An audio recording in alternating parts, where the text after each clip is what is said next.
Very good evening, ladies and gentlemen. Thank you very much for coming. The real reason why we're doing this extended 7 o'clock platform is because it's King Lear's night off. But there is another more important reason, which I have to skate over. 10 years ago, probably 10 years ago today, we were rehearsing the History Boys, first time, and the cast of the History Boys rumbled that it was Alan Bennett's 70th birthday, and there was a cake, and they sang, and a big deal was made, and the playwright was grumpy for about 24 hours. 10 years later, I'm going to skate over what that means. We're not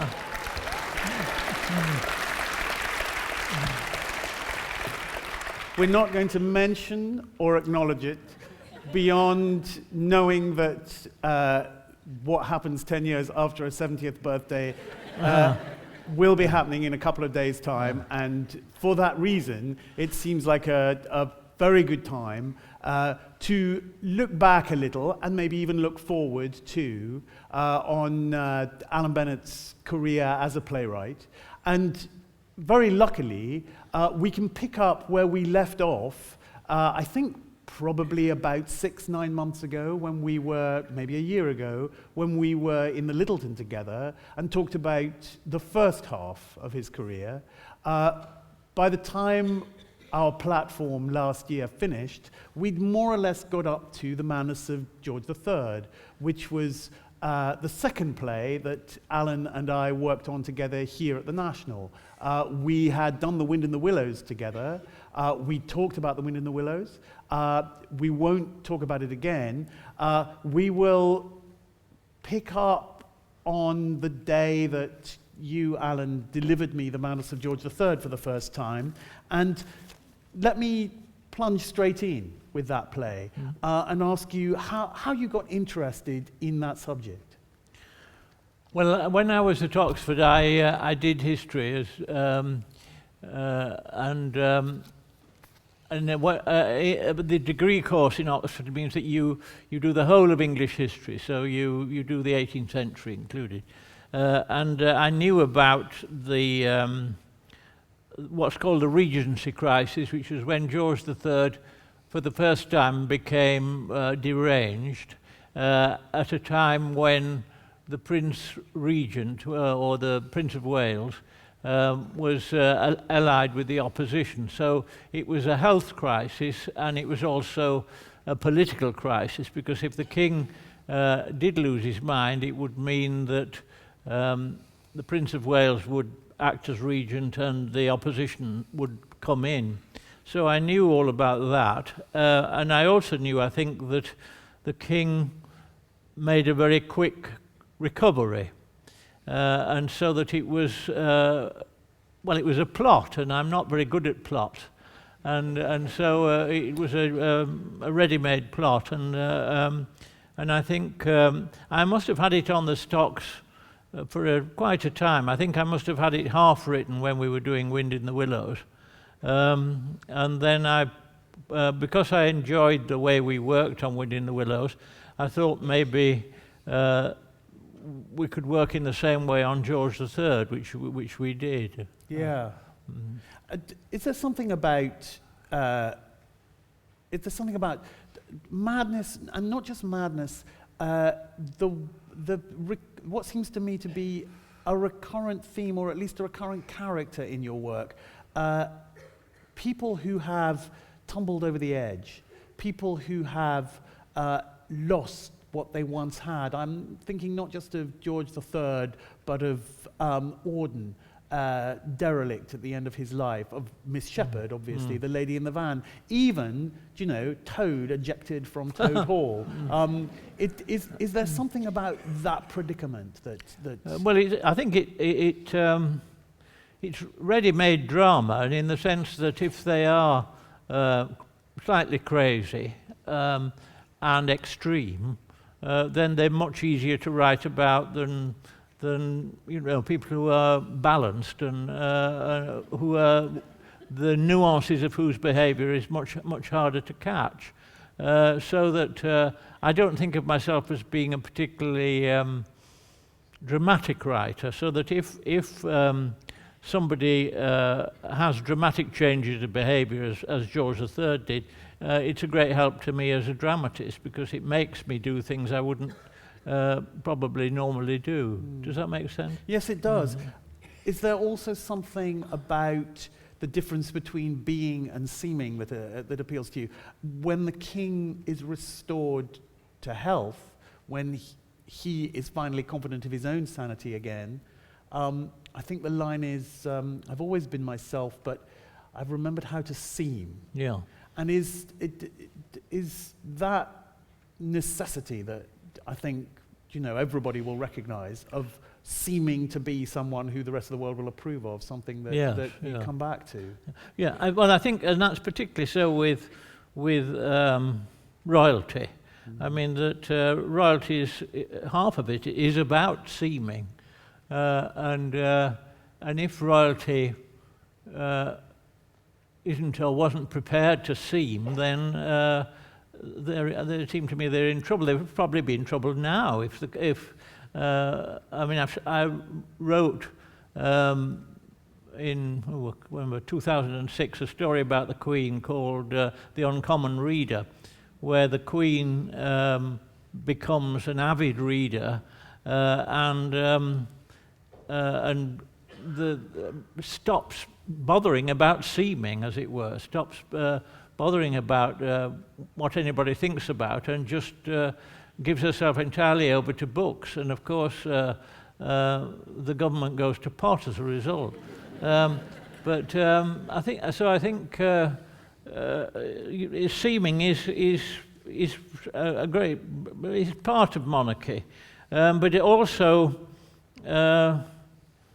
it's part of sanity as well. I mean that I perhaps know a bit more about this in the sense that my mother suffered from depressions very much in the second half of her life, and she, as it were, stopped bothering to seem. She was just encased in gloom all the time. And maybe that helped me, I don't know, but maybe it made me disposed to writing about it, I don't know. There's something else in George III, which, looking back over your work, as I have over the last few weeks, and on a lot of the television plays as well, which I noticed, which is that you are drawn quite often to stable marriages, particularly stable long-term marriages. The King and Queen, it's a marvelous television play of yours called Sunset Across the Bay. The way you've written about your parents' marriage, which I think you find a lot of dramatic mileage in the way those marriages can be so easily and suddenly undermined by a health crisis, by boredom, by death. Is that something you recognise? And is that a lot to do with your parents' marriage? Well, the only marriage I have any experience of as a child, obviously, was my parents. And my parents were very happily married, to the extent that I didn't understand anybody who wasn't happily married. I assumed all marriages were like my mum and dad's. And they were miserable if they were apart for a day or two. I mean, we during the beginning of the war, Dad took us out on the 3rd of September 1939 and left us at a farm in the Dales and went back to Leeds, as he had to go to work. Leeds was, they didn't really know it then, but Leeds was not a target for the Germans, because all they made was, they grew rhubarb and made ready-made suits. And I always say, well, the war aims of the German High Command were very quixotic, but a line had to be drawn somewhere. But my mother was in paroxysms of tears, and I'd never seen her in tears before as a child. And this was just because she was being parted from my father for no more than 5 days. God knows what would have happened if it had to go in the army. But anyway, no, I assumed all marriages were happy, and the Sunset Across the Bay is about a couple who, having had a happy life in Leeds, but have always longed to retire to Morecambe, eventually do get their heart's desire and do move to Morecambe, and then, as often happens, it proves not to be as what they'd imagined it would be, and he dies of a heart attack, and she's left marooned at Morecambe, presumably for the rest of her life. That seemed to me a real possibility with my mum and dad, in the sense that my father, just before we made the film, had a heart attack and died. So it became what I sometimes feel a lot of the stuff I write become slightly. They slightly predict the future. They slightly, you somehow sense something that's going to happen, and you write about it, and it happens. And this may sound superstitious, but it happens too often, really, for it to be just superstition. Somehow, you do voice something that you're frightened of, really. Did George III in any way, do you think that was in any way predictive of your own health crisis and your own restoration to health? No, not thought of that. Because I think you have written. I'm not intruding here. You have written that your cancer was a kind of freeing up, a kind of opportunity to take some of the veils of seeming away from yourself and to write more freely. Yes, I hadn't. I'd not thought of it in connection with George III, but George III was 1991, and I was diagnosed in 1997. But it was in a way, it was a kind of release, and in a sense, with George III, his illness was a kind of release. I mean, a terrible release for him, and yet some of that's why it's so engrossing, really, to see him throw over the traces. I mean, normally a madman on stage has a very limited life, it seems to me. You have to be quite careful not to assume that madness is interesting in itself. If somebody isn't making sense, the audience, I think, withdraws its attention from that character. Does that make sense? Yes, absolutely. Because they know that nothing that's being said is going to be is entirely true. But George III, I was struck by this one because I saw it just by accident, or half of it, the other night when it was on television, and thought, although it was terrible, Nigel, as George III, seemed to be having a wonderful time,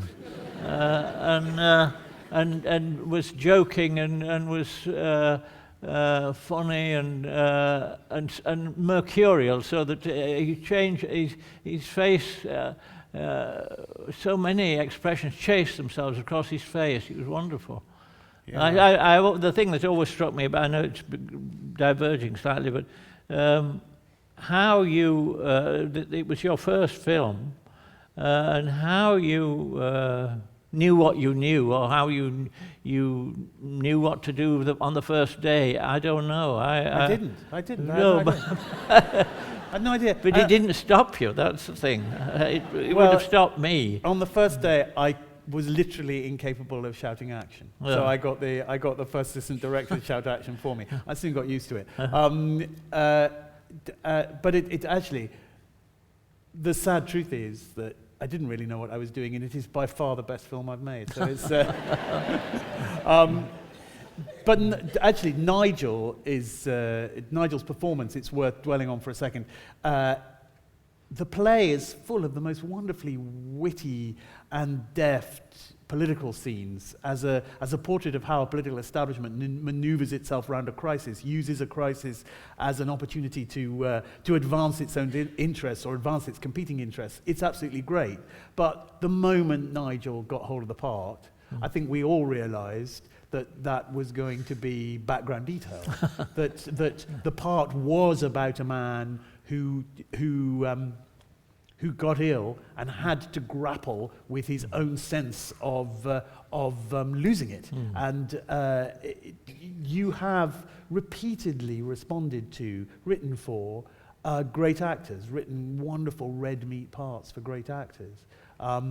And as soon as they have started to respond to the part, you've responded to them. That's happened over and over in my experience with you, but with Nigel particularly, as soon as we realised what he was doing with the part, you just started writing new stuff for him. No, that is true. There is a from the playwright's point of view, there is a kind of obverse of that, which is critics will tend to say, oh, it's a very good part, and Nigel's wonderful and so on. But the play, I'm not sure about the play, and it's as if they somehow assume that the character has written his own lines, and that you haven't written the play at all. But that's it's worth putting up with that for the success it had, and for the pleasure as well, because it was a real joy to work on. Yeah, I may have told this story before on this stage, but it is one of my absolute favourites, so forgive me if I tell it again, of an occasion when Nigel did adapt the script. His first scene with the Prime Minister, Mr. Pitt, cold, chilly, monosyllabic, as he was, and the King constantly trying to prod him to get something out of him. And there's two scenes in the play. I think we are asked to believe that all the King's audiences with Mr. Pitt follow the same lines, same formula. Good evening, Mr. Pitt. Good evening, Your Majesty. Married yet, Mr. Pitt? No, Your Majesty. A man should marry, Mr. Pitt, and then the King would be off on his on his paean to domestic happiness. Julian Wadham played Mr. Pitt, and one night he was on autopilot for some reason or another. Good evening, Mr. Pitt. Good evening, Your Majesty. Married yet, Mr. Pitt? Yes, Your Majesty. Pause. Who to, Mr. Pitt?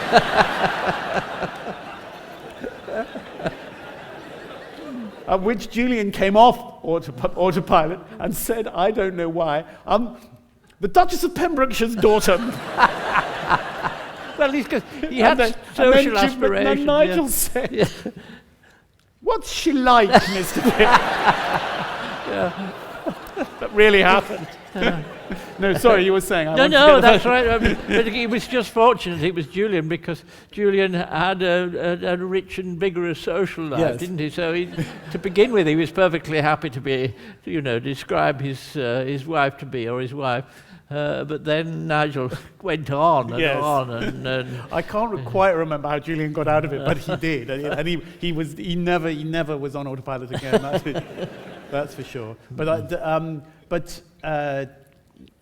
Nigel's performance was, I think, a constant astonishment. The other thing I remember with Nigel, which was such a lesson to me and to all actors, there were repeatedly moments which were just astonishingly funny or astonishingly moving. And he would systematically, through the long run, pick one or two of these moments and completely flatten them out, do nothing with them. And I said to him, why? That's such a great moment. Why are you doing that? And he said, if I don't do that, I forget why it was good in the first place. So every now and then, I'm going to sacrifice everything in this play, just once or twice, so that I can remind myself why I was doing what I was doing in the first place. And in that, and you, if you saw the show, would know no difference, because he would only throw away one or two things in this marvelously rich show. But in that way, he kept everything alive. It was amazing. It was absolutely amazing. So, George III, moving on from George III, there was a gap between George III, which I guess you wrote in 91, and we stuck with George III right through to 94 when we made the movie. You didn't, in fact, write another play until the end of the decade, until 1999, when you wrote The Lady in the Van. But that isn't to say that you were not productive.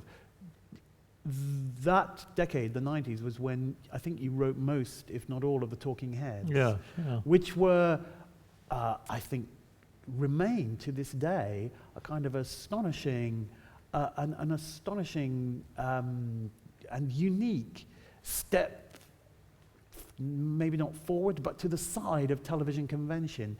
Incredibly naked and honest.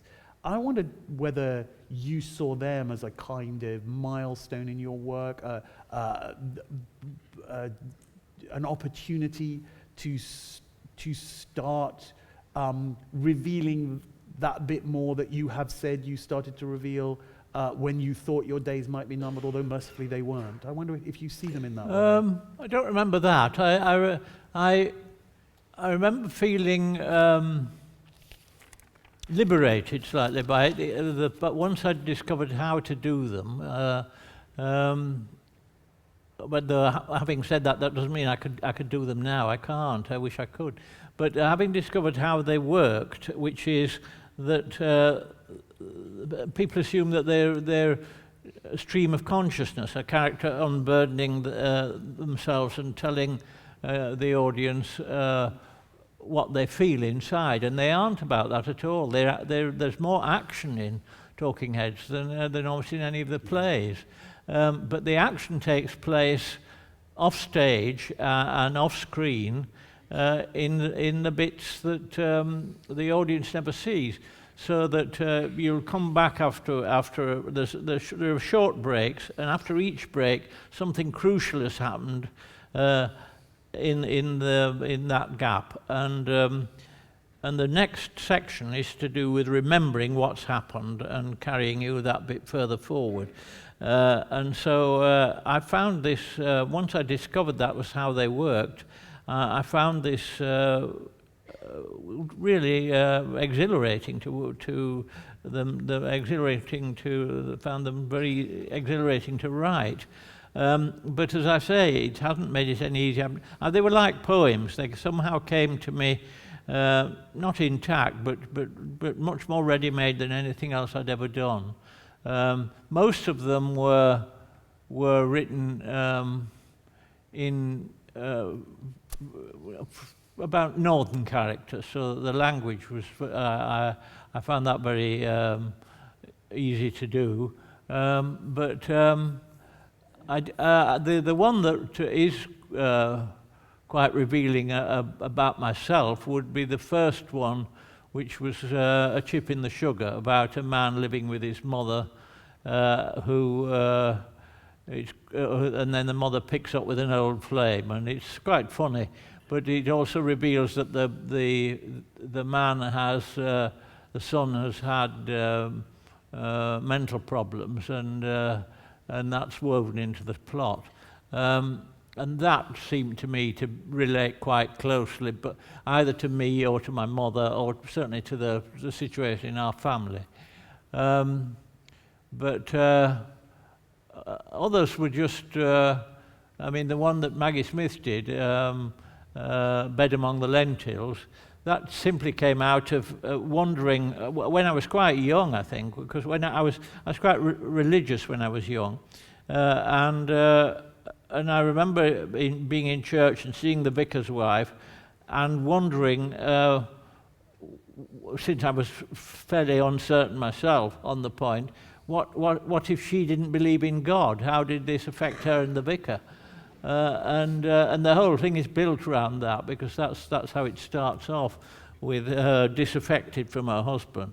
And then it occurred to me as I was writing, very, very rarely, I think, except in the Talking Heads, have characters insisted on things happening to them in the way that they're supposed to do. If you're a proper writer or a proper novelist, which I never quite consider myself to be, but she somehow insisted that she was going to have an affair with the Asian grocer from whom she bought the drink, because she was revealed to be an alcoholic. And I'd no notion of that when I started off writing it. And some of the others sort of took charge of their own destinies in a way I'd never experienced before, but which is a great joy, really, when you're writing. All of them are incredible feats of empathy to me, in that you feel yourself into the skin of people who you really wouldn't think we, the audience, would want to spend an hour with in front of the television. The wife of the Ripper, of a serial violent murderer, a paedophile. I mean, the kind of paedophile who would cause revulsion if you were actually faced with him. Was that David Bambo did that? What was that? No, that was David Haig. David Haig. And the reason why it was David Haig, I meant David because Haig. he's a wonderful actor, but he had also just been in a comedy series and was much liked in it, and as a sort of mad police inspector, and was much liked, and it had to be somebody like that, because the audience hadn't to suspect him, as it were, right at the start. And Julie Walters was the Ripper's wife, who pulled you right in, didn't she? Yes, no, that's right. And Patricia Routledge writing abysmal poison pen letters, and Maggie Smith as the alcoholic vicar's wife. You feel very comfortable, it seems to me, not so much asking for an audience's sympathy for people who are right out on the margins, but imagining how people get out onto the margins and allowing us to see them from their own point of view. I can't answer that, really. I mean, I hope it's true, but I can't say, yes, that I do that. Maybe I do, I don't know, but the one that seems far, far away from me and yet is to do with me is the second one that Thora Hird did, which is Waiting for the Telegram, where she's an old lady and she's in an old people's home. She's had a stroke, she has difficulty with words, and she's looked after by a young male nurse who you gradually realise is HIV positive. And his presence in her life makes her look back to when she was a girl, and she during the First War, and her fiancé was going off to the trenches, and her family had tactfully withdrawn for the night, and he had come round with the obvious intention of stopping the night, and she loses her nerve and doesn't let it happen. And we saw this a few weeks ago, the scene, and it, though I say it myself, it is an unbearable scene. I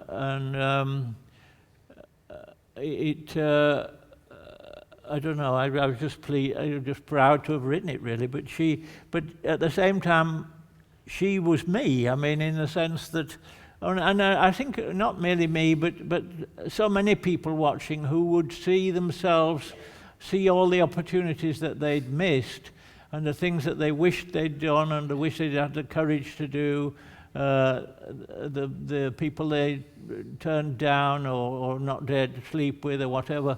And it's such a common experience and presented in extreme terms with her, but I think that's why it touched, apart from Thora's wonderful performance, I think that was why it was so touching. I think that's something you come back to over and again, though, missed opportunities. I think it's one of the reasons, I'm sure, it is universal, a universal experience, the sense that the best thing that might have happened didn't happen because we ourselves stopped it from happening. Who doesn't feel that? Who doesn't regret missed opportunities? It does come back over and over. Maybe even most vividly in The Lady in the Van, where she could have been a professional concert pianist. In fact, you found that out as after Miss Shepherd died, that was her story.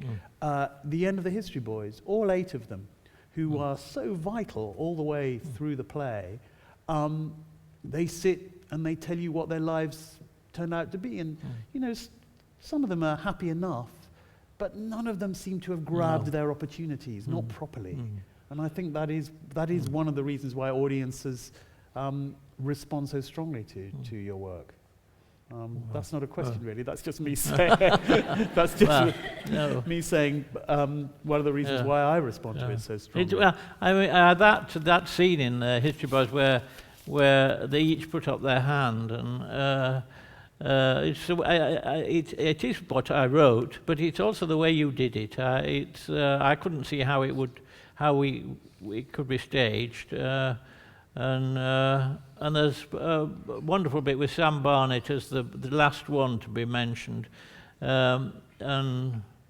Lintott says, there is though one boy who remembers everything he was ever taught, and remembers everything that Hector taught him and everything that Hector said.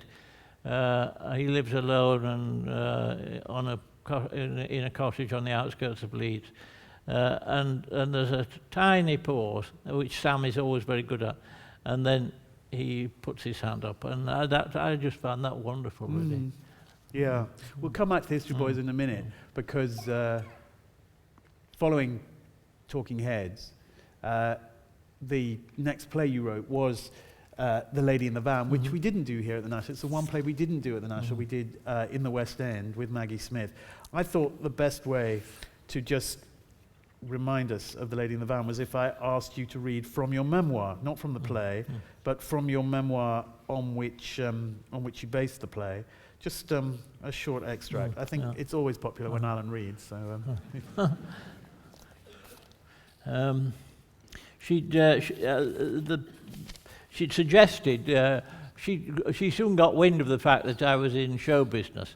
Did Miss Shepherd, who had lived in a van in the street, and then through circumstances which the book is explained, I told her to bring the van into the drive, thinking it would be for 3 months, and it turned out to be for 15 years. But anyway, she used to come to me with odd projects for showbiz things that she'd thought of, and she thought of an idea of the woman behind the curtain, it was called, in which it was a kind of agony aunt, I suppose it was. The woman behind the curtain remained a favourite project of hers, and in 1976 she wrote to Eamon, I think she spelled it, Andrews, now that This Is Your Life is ended, having cost too much, etc., I might be able to do a bit as the lady behind the curtain. All you need do is put a curtain up to hide me, but permit words of sense to come forth in answer to some questions. Sense is needed. Hygiene was needed too, but possibly in an effort to persuade me about being behind the curtain, she brought the subject up herself. I'm by nature a very clean person.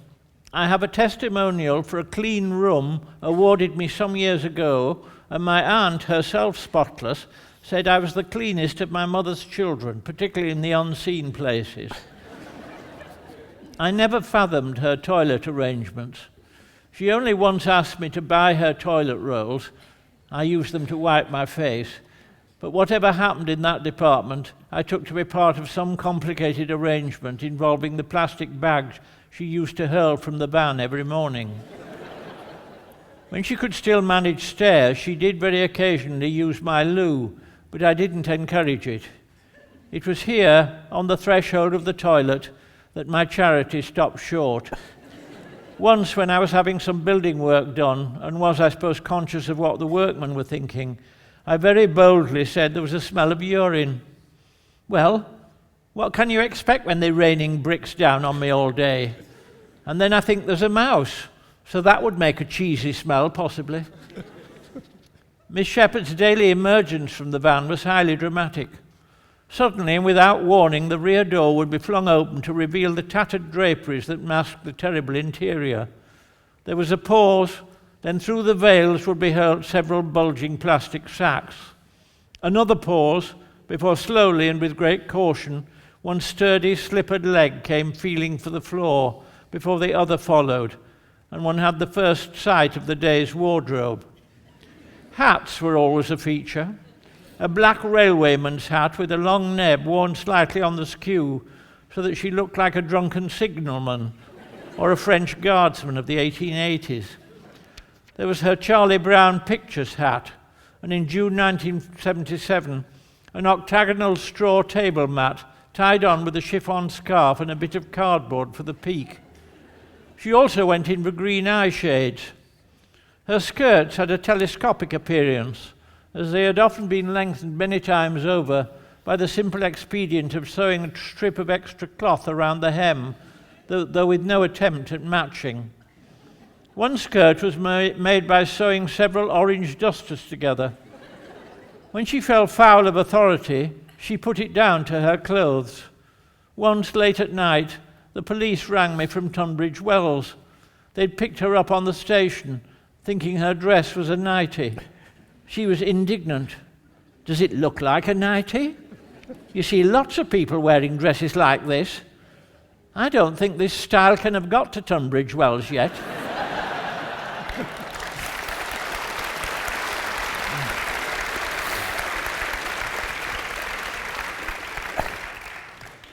You mentioned charity, but you're absolutely determined that this was nothing to do with you being kind, aren't you?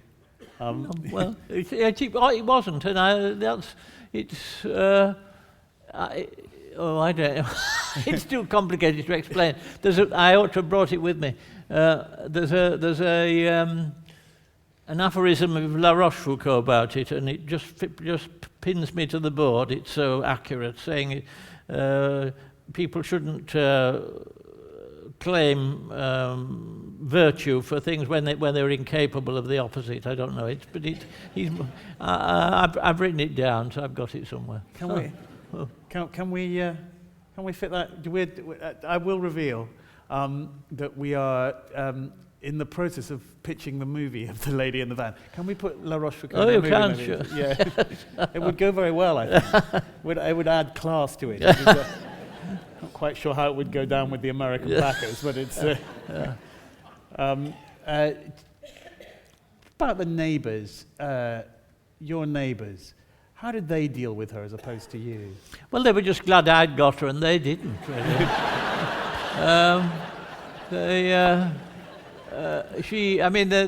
The street where I lived then is on a slope, and she started off at the top of the slope, used to gradually move down, let the van go to the next house and so on. And gradually, then she got to the bottom, and that's where I lived, and so she didn't move any further. And so that's how I got to know her, because she was exactly opposite where I used to work, in the bay window of my house.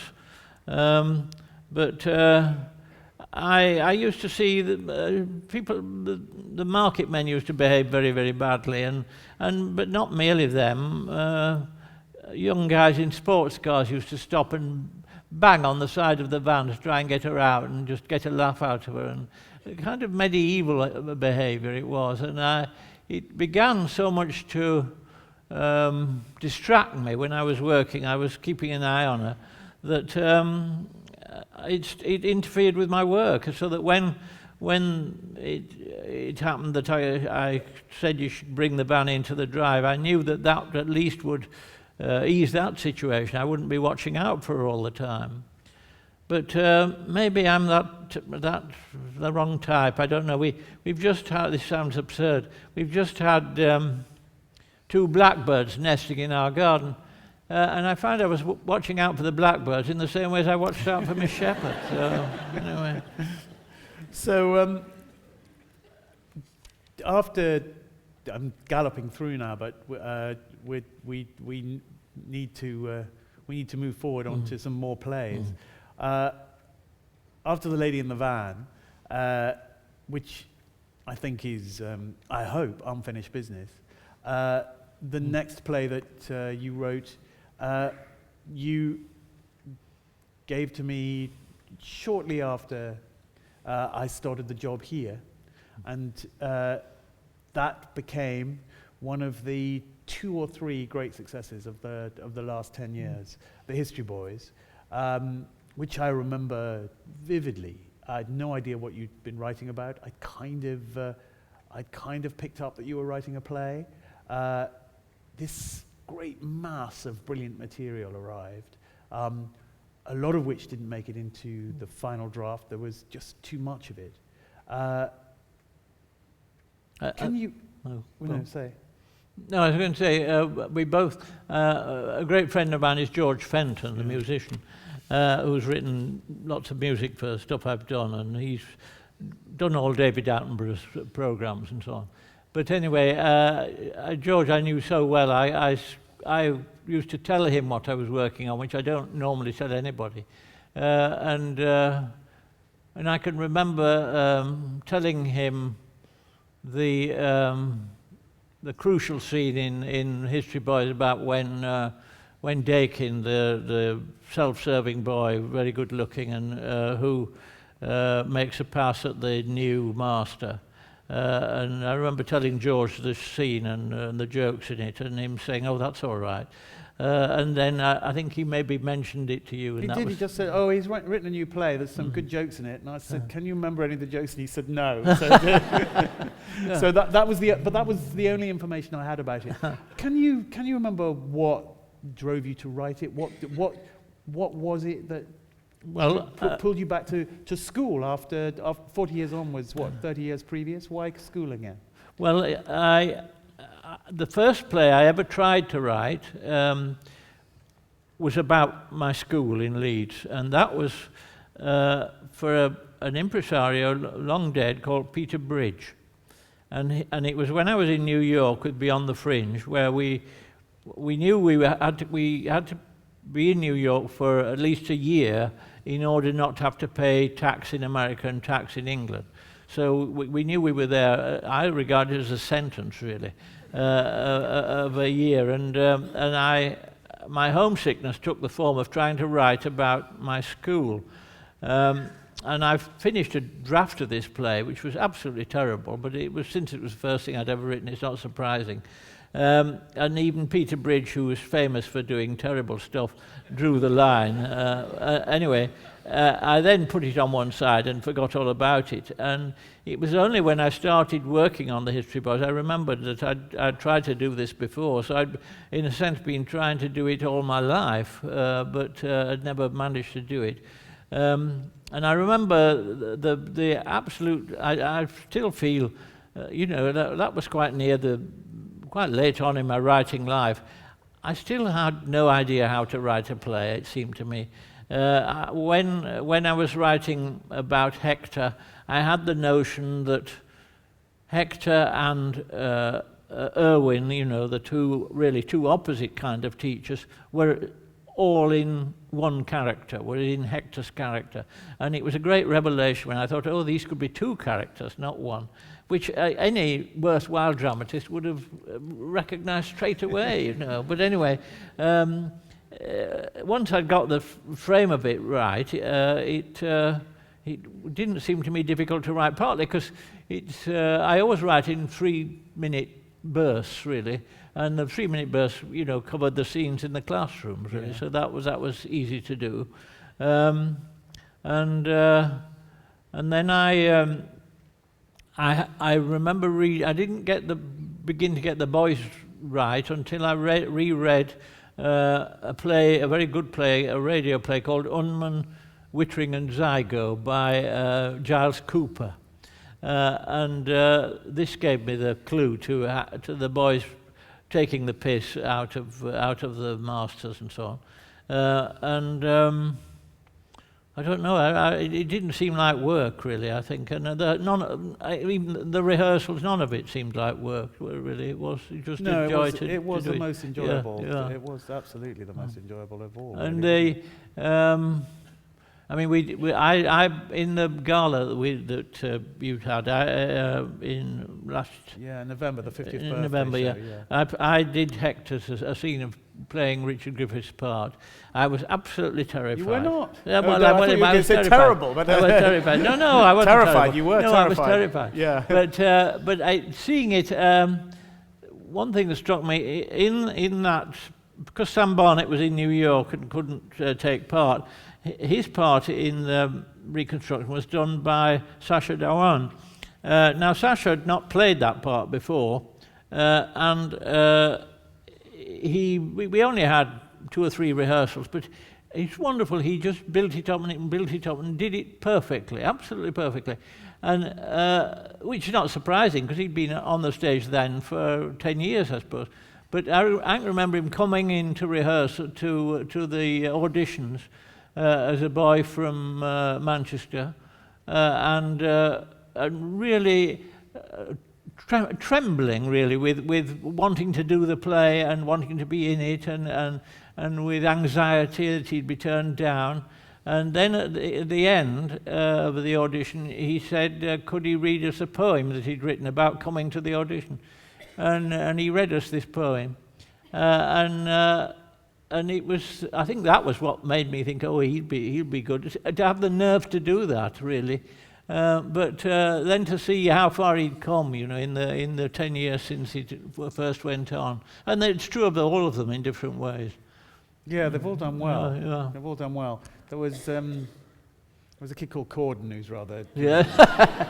I don't know what happened to him. He was just as self-assured then as he is now. So, yeah.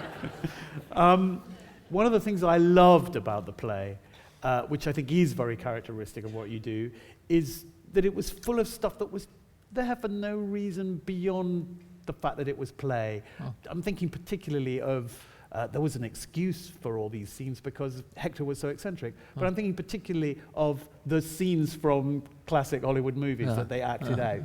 They added nothing on the face of it, but they were part of the texture of it, and I think you love that. I think you love just throwing things in because the stage is a playground. But you underestimate yourself, because I'm very nervous about putting things like that in, but then you encourage me to do it.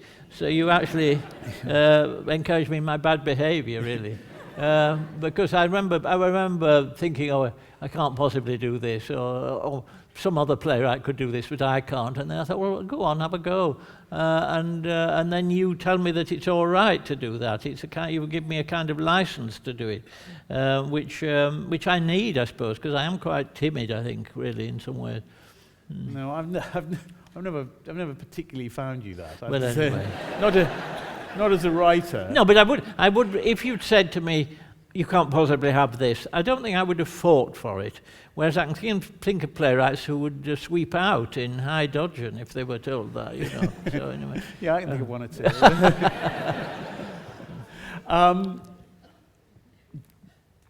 Completely serendipitous again, or that's probably the wrong word, but apparently superfluous at least, were several scenes in The Habit of Art, which I remember thinking, yeah, why don't we do those? The scenes at the beginning where the furniture talks to itself and to each other. But the Habit of Art, I remember you first mentioning to me, we were on our way to New York for the Broadway opening of The History Boys, and you said, did I think there might be a play in Auden and Britain and an imagined meeting between the two of them about Death in Venice?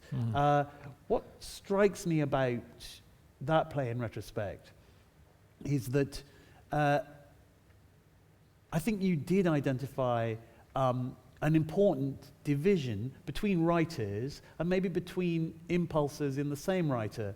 The ardent impulse in the play to be completely open, to let everything hang out, to use the material of his own life honestly as a basis for his verse, and the enormous power that Britten's music and his operas derive from holding back, from concealing. And I wonder how you feel about that these days, concealment or openness, because there is no doubt that through concealment, Britten manages, you could say, to reveal even more than Auden does. Yeah, Britten is although I don't find him sympathetic at all, he's the one I identified with more than with Auden. Partly because when I first started off on the stage, it was in Beyond the Fringe, and I was with Peter Cook and Jonathan Miller and Dudley Moore, and Peter and Jonathan were both verbally very, very extravagantly skilled, and Peter especially very fertile and able to write reams and reams of material, where I was very costive and slow. And this was Britten's experience when he was working with Auden for the first time. And so I suppose in a way that's why I find him personally sympathetic, although in other ways I find his the court really that surrounded him, I find that offensive. Yes, I do. And as with any artist, it seems to me that you shouldn't be surrounded by a group of admirers like that. I've forgotten what the question was now. No, I think you said I was talking about concealment in art, restraint in art, and revelation in art. Do you what are your musical? Do you like Britten's music? What are your musical tastes? Yes, but I'm very, very uneducated musically. I think my musical education stopped with Walton probably, and I don't know much. It was my musical education was formed in Leeds, where we had when I was a boy, we had an orchestra called the Yorkshire Symphony Orchestra, which used to give concerts once, maybe twice a week, and we used to be able to go from school for sixpence, which is 5p, 10, and I used to sit behind the orchestra, and all the music I ever all I know about music I learnt then, and learnt the repertoire then, and music is bound up completely with memory for me. They've asked me to go on Desert Island Discs. I've done it once, to go on again, but if I went on again, I would choose exactly the same thing, so there's no point. I think, can I just say, being asked to go on Desert Island Discs again? No, but, well... I think you have to say yes, don't you? It's like getting the OM. No, but it would just... Anyway, I just thought it wouldn't be a good idea, really. And I also feel... Well, you're partly responsible for this. Michael Barclay asked me to go on Private Passions, which is more very superior Desert Island Discs. But I've always felt when I listen to that, including listening to your one, how much more people know about music than I do. So I haven't gone on that either, really. Well, I've tried to persuade you to, because the genius of Michael Barclay is that he's able to draw out of you he draws out of complete non-musicians. Without them really feeling self-conscious about it at all, why they like what they like. I think you'll discover a lot. If you would discover a lot about why you liked what you liked. Well, maybe so. Anyway. He's terrific. So I'll move on from music then. People, which which we did most recently, although not most recently was the double bill Untold Stories. Another of your characters who hadn't lived the life they should have lived. Another, Frances Latour's character, who let all her opportunities slip. It felt to me actually just the image of those two old ladies sitting in that broken down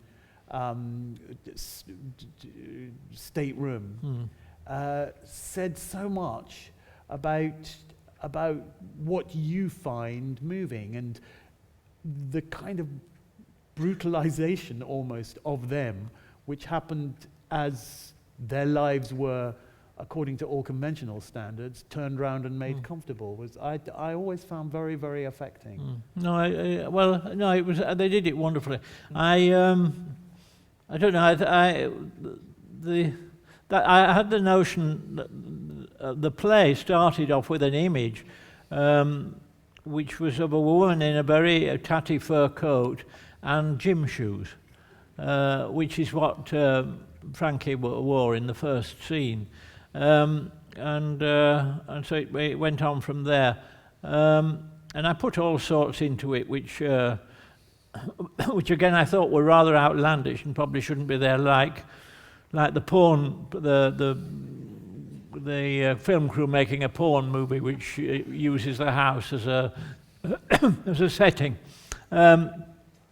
I then found out, we then found out as we worked on it, this was, people knew of situations where that had happened. I mean, I can't remember which, it may have been Julian Wadham again who had come across this in life. But the National Trust came in for a bit of ribbing, really, not much stronger than that, because it seemed to me to be going down market a bit, but which I still think. But anyway, this is nothing to do with this. Something happened this morning. There was this boy on the other side of the street I live, who was from Detroit, who was a budding novelist. But anyway, he stopped me in the street and he said he'd read some stuff about the interview we did in the paper, and he said, "Well, I hope you have a nice birthday. However old you are, you want to think this. You should be really pleased because you can still piss people off." And I thought, well, nobody could say anything that pleases me more than that, really. I very much hope that somewhere or other, in not too many years, I'll be directing Alan Bennett's next play. But meanwhile, thank you very much for coming, and thank you, Alan, for talking to us.